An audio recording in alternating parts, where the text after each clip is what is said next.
আসসালামু আলাইকুম। আমি মহিউদ্দিন আহমেদ জিন্টু। আপনারা সবাই জানেন আমি গত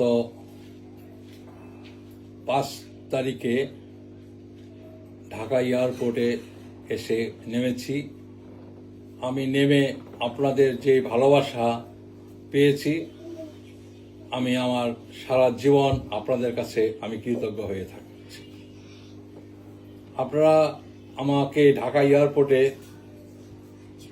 যেইভাবে মনের থেকে আপনারা আমাকে সম্বর্ধনা দিয়েছেন, আমার বাকি জীবন আপনাদের প্রতি আমি কৃতজ্ঞ থাকব।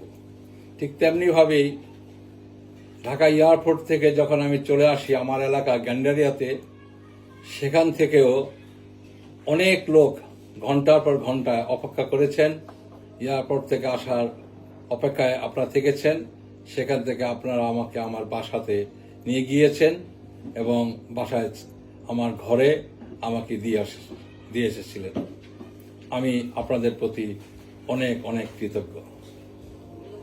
আমি আমার মাতৃভূমি শরীয়তপুরে অনেক নেতা, আত্মীয় স্বজন, আপনজন আপনারা যেমন আমার বাসায় এসে আমার সাথে দেখা সাক্ষাৎ করেছেন।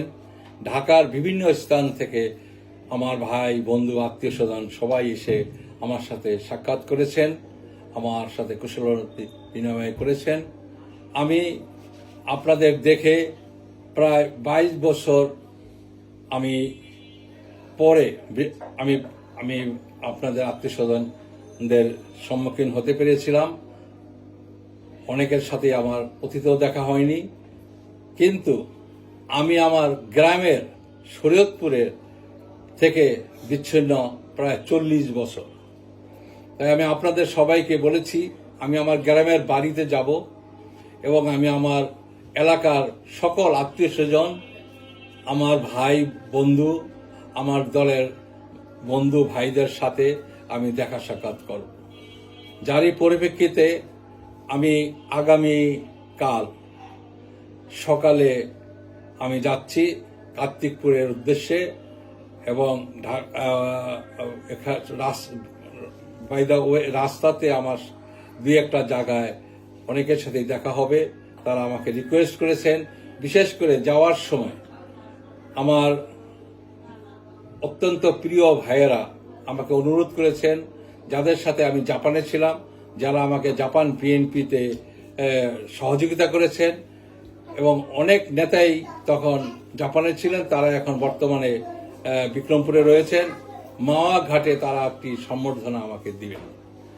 প্লাস আমি যাচ্ছি সেখান থেকে ডিরেক্ট আমি ভোজেশ্বর যাচ্ছি। সেখানে আমার দল এবং আমার আত্মীয় স্বজন আমার সাথে দেখা করবেন এবং আমাকে একটি সৌজন্যমূলক সেখানে আমি একটি সাক্ষাৎ করব সবার সাথে। এরপর ওখান থেকে আমি যাব কার্তিকপুর মাঠে একটি আমার বাড়িতে নয়, কার্তিকপুর মাঠে গিয়ে অনেক লোক থাকবেন, তাদের সাথে আমি দেখা করব। তারা সবাই কার্তিকপুর মাঠে থাকবেন এবং সেখানে সবার সাথে আমি আলোচনা করব এবং সবার সাথে আমি কথা বলবো। আপনারা সেখানে সবাই থাকবেন। তারপর এবং এই যাওয়ার পথে আমি বিশেষভাবে আমার দলের, বিশেষ করে আমার দলের ভাই বন্ধু তাদেরকে অনুরোধ করব, আমি কোনো ক্রমেই দলের নির্দেশকে অপেক্ষা করার ক্ষমতা আমার নাই, আমার এখতিয়ারে নাই। আমার নেতা শহীদ জিয়াউর রহমান যে আদর্শে আমি বিএনপি করি, সেই আদর্শের নেতা, আমার প্রিয় নেতা জনাব তারেক রহমানের নির্দেশ, জনগণকে কষ্ট দিয়ে আমরা যাতে কোনো রকম সম্বর্ধনা এবং কোনো রকম মিছিল মিটিং না করি, আমাকে সেই দিকে লক্ষ্য রাখতে হবে এবং আপনাদেরও সেই দিকে লক্ষ্য রাখতে হবে। যারই পরিপ্রেক্ষিতে আমি বলবো আমার আত্মীয় স্বজন সবাইকে নিয়ে আমি আমার গ্রামের বাড়িতে যাচ্ছি। সেখানে আমার সাথে বেশ কয়েকটা গাড়ি থাকবে। আমি যথেষ্ট গাড়ি নেব না, অনেক আত্মীয় স্বজন বন্ধু বান্ধবকে নেব না। তারা যাবেন, আমার এলাকাতে যারা যাবেন তারা আমার এলাকাতেই তাদের সাথে আমি দেখা করব, কিন্তু পথে কোনো মোটর সাইকেলের শোডাউন আপনারা করবেন না। কোন রকম আপনারা আমার জন্য কোনো ব্যানার পোস্টার করবেন না। যদি আপনারা করেন তাহলে এটা আমার এবং দলের যে নির্দেশ দেওয়া হয়েছে সেই নির্দেশকে অমান্য করা হয় এবং অমান্য করা হবে। তাই আমি অনুরোধ করছি, আপনারা সবাই মোটর সাইকেল যোগে আপনারা আমার বাসাতে আসেন দেখা করতে, সেটা আপনাদের ব্যাপার। আপনারা কে কিভাবে আসলেন আমার সেটা দায়িত্ব না, কিন্তু আমার সাথে কোনো মোটর সাইকেলের বহর আমার যাতে না হয়। আমি আমার বাড়িতে যাচ্ছি, আমি আমার আপন আত্মীয় স্বজন, আমি যে গ্রামে আমার মাতৃভূমি, সেই গ্রামের লোকদের সাথে আমি দেখা করব, আমার আত্মীয় স্বজনদের সাথে দেখা করব। আমি 3 দিন তাদের সাথে থাকব। এর ভিতরে 13 তারিখে একটি ওয়াজ মাহফিল হবে। সেখানে আমাকে বিশেষভাবে অনুরোধ করা হয়েছে, আমার আত্মীয় স্বজনরা, ভাগনা ভাগ্নি, আত্মীয় স্বজন, মহল্লার মুরব্বীরা এটা করেন। তারা আমাকে অনুরোধ করেছেন, আমি সেই ওয়াজ মাহফিলে অংশগ্রহণ করব।